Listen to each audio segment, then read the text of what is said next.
All right, so I know that for iPhone, it's Siri. For Microsoft phones, it's Cortana. Honestly, don't know what you call the voice recognition software on Android is, but either way, I think that that software can be your best friend becoming an Uber driver. This, again, is a post for first-time beginner Uber drivers like my parents, because I want you all to be successful, but I also want you to get where you're going safely. So here's the deal.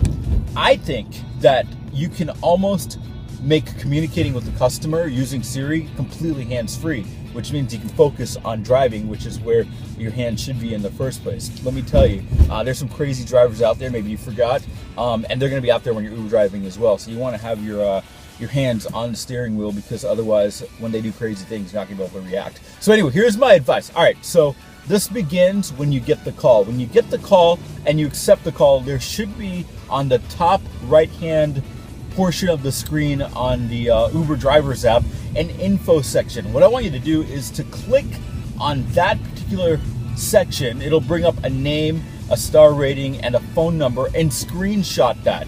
All right, that's going to be important. You're going to have to go and continue your first ride, because there's nothing we can do at this point. So go ahead and take care of that first ride. Like I said, pull over if you need to contact the customer in the midst of you picking them up, or if you need to look and make sure you have the right directions. Go ahead and do that, and come back to this app. Anyway, all right, so now that you're back to this app, you're ready to work, what I want you to do is to take the phone number that is on that little screenshot and enter it into your phone as customer. The reason I didn't say Uber customer is because Siri is really weird about the word Uber. If you say Uber, it's going to spell it out Goober. If you say Uber, it'll spell it out Uber, but the easier thing to do is customer, because then it's a lot easier. Here's what you can do now. If you're confused or you're not sure where to go, you can say text Uber customer. Actually, text customer, because we got rid of the word Uber. So text customer, and we can tell Siri what to say. I would say make sure you enunciate and go really slowly, because Siri's still trying to probably learn your voice. And then you don't have to use your hands at all. Also, with calling a customer, you can do the same thing. Siri, call customer. They'll call the customer.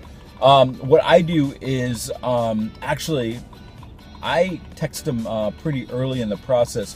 What I tell them is something like this. I say text. I speak to Siri and I say text customer.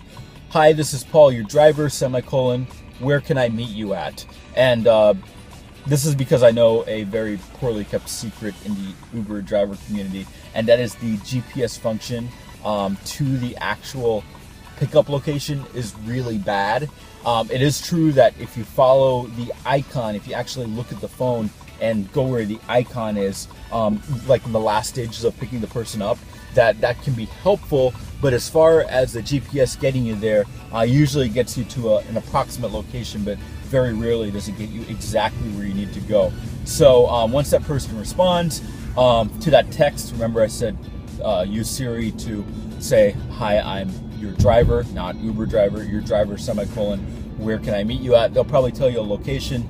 It's usually easy just to simply say directions to and that location, whether it be the business name or an address. 9 times out of 10, Siri does a really good job of identifying what you're saying and getting you there. Let's see, I'm trying to go through the checklist in my head. I guess that's the main point. Use Siri and make sure you name the contact as customer. That will be the same number you will use for every customer that you encounter. Uber is really good with protecting everyone's identity. So the number, the forwarding service actually changes every time you get a new customer to that customer's number. Makes it totally easy for you, so you can just keep saying text customer, call customer. And I think that this will make you a